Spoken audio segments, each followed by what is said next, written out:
Greater పరిధిలో జరగనున్న మరో ఉప ఎన్నికపై అన్ని పార్టీలు ఫోకస్ చేస్తున్నాయి.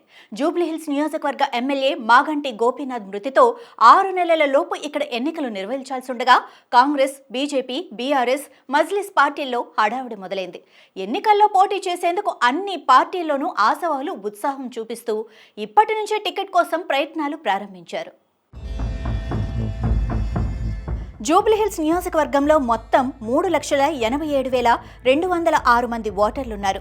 ఈ నియోజకవర్గంలో స్లమ్ ఏరియాలు ఎక్కువగా ఉన్నాయి. దీంతో ఇక్కడ పాగా వేయాలంటే కాస్త మాస్ ఫాలోయింగ్ ఉన్నవారికే ఎక్కువ అవకాశాలుంటాయి.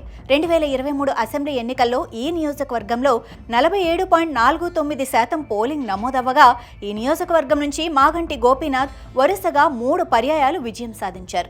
గత ఎన్నికల్లో మాగంటి 80,549 ఓట్లు సాధించగా సమీప కాంగ్రెస్ అభ్యర్థి అజరుద్దీన్ కు 64,212 ఓట్లు వచ్చాయి.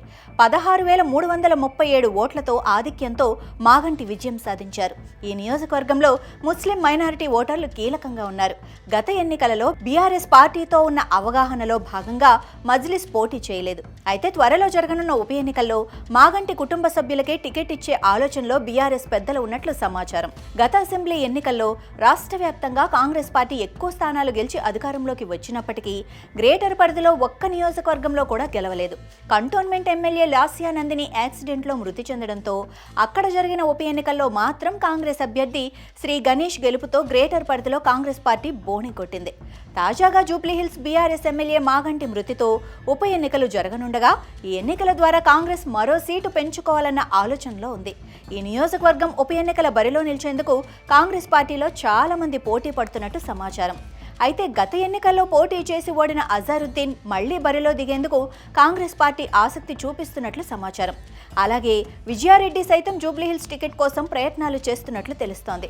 తన తండ్రి దివంగత పీజేఆర్ ప్రాతినిధ్యం వహించిన నియోజకవర్గం కావడంతో తనకు కలిసి వస్తుందని ఆమె భావిస్తున్నారు. 2019 అసెంబ్లీ ఎన్నికల్లో ఇక్కడ నుంచి మజ్లిస్ అభ్యర్థిగా పోటీ చేసిన నవీన్ యాదవ్ ప్రస్తుతం కాంగ్రెస్ పార్టీలో కొనసాగుతున్నారు.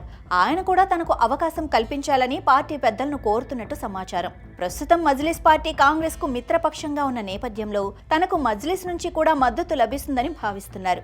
ఇదిలా ఉండగా తమ సిట్టింగ్ సీటును చేజార్చుకోవద్దన్న పట్టుదలతో ఉన్న బీఆర్ఎస్ మాగంటి కుటుంబ సభ్యులనే పోటీ చేయించాలని భావిస్తున్నట్లు సమాచారం. సానుభూతి ఓట్లను సాధించేందుకు అవకాశం ఉంటుందని భావిస్తున్నారు. అయితే గతంలోనూ కంటోన్మెంట్ ఎన్నికల్లో లాస్యానందిత కుటుంబం నుంచి ఆమె సోదరిని పోటీలో నిలిపినా సానుభూతి పనిచేయలేదు. ఈ పరిణామం పునరావృతం అవుతుందేమోనన్న అనుమానం ఆ పార్టీలో నెలకొంది. గత ఎన్నికల్లో టికెట్ ఆశించి భంగపడ్డ రావుల శ్రీధర్ రెడ్డి ఈసారి తనకు అవకాశం కల్పించాలని బీఆర్ఎస్ పెద్దలను కోరుతున్నట్టు తెలిసింది. ఉప ఎన్నికల్లో గెలవటం ద్వారా హైదరాబాద్లో తమ పార్టీకి పట్టు పెరుగుతుందని నిరూపించుకోవాలని బీజేపీ ప్రయత్నిస్తోంది. ఒక పక్క కేంద్రంలో మోడీ పాలన, వివిధ సంక్షేమ పథకాల అమలుతో బీజేపీకి ప్రజలు దగ్గరయ్యారన్న సంకేతాన్ని ఇవ్వటానికి ఆ పార్టీ కూడా ఈ ఉప ఎన్నికలను సవాల్గా తీసుకుంటున్నట్లు సమాచారం. అయితే అభ్యర్థిగా ఎవరిని దింపుతారన్న విషయంపై ఆ పార్టీ నేతల్లో ఆసక్తి నెలకొంది.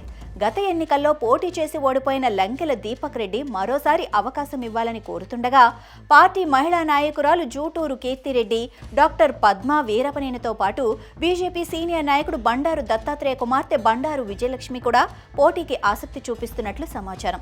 అయితే ఈ అసెంబ్లీ నియోజకవర్గంలో గెలుపుపై మజ్లిస్ తీవ్ర ప్రభావం చూపే అవకాశం లేకపోలేదు. వాస్తవంగా నియోజకవర్గంలో 3వ వంతు ముస్లిం ఓటర్లున్నారు. మజ్లిస్ పార్టీ గత 3 పర్యాయాలుగా జూబ్లీహిల్స్ నియోజకవర్గంలో పాగా వేసేందుకు తీవ్రంగా ప్రయత్నాలు చేస్తూ వస్తుండగా ఈసారి కూడా బరిలో దిగితే ప్రత్యర్థి పార్టీలు గట్టెక్కటం కష్టమే అని రాజకీయ విశ్లేషకులు అంచనా వేస్తున్నారు.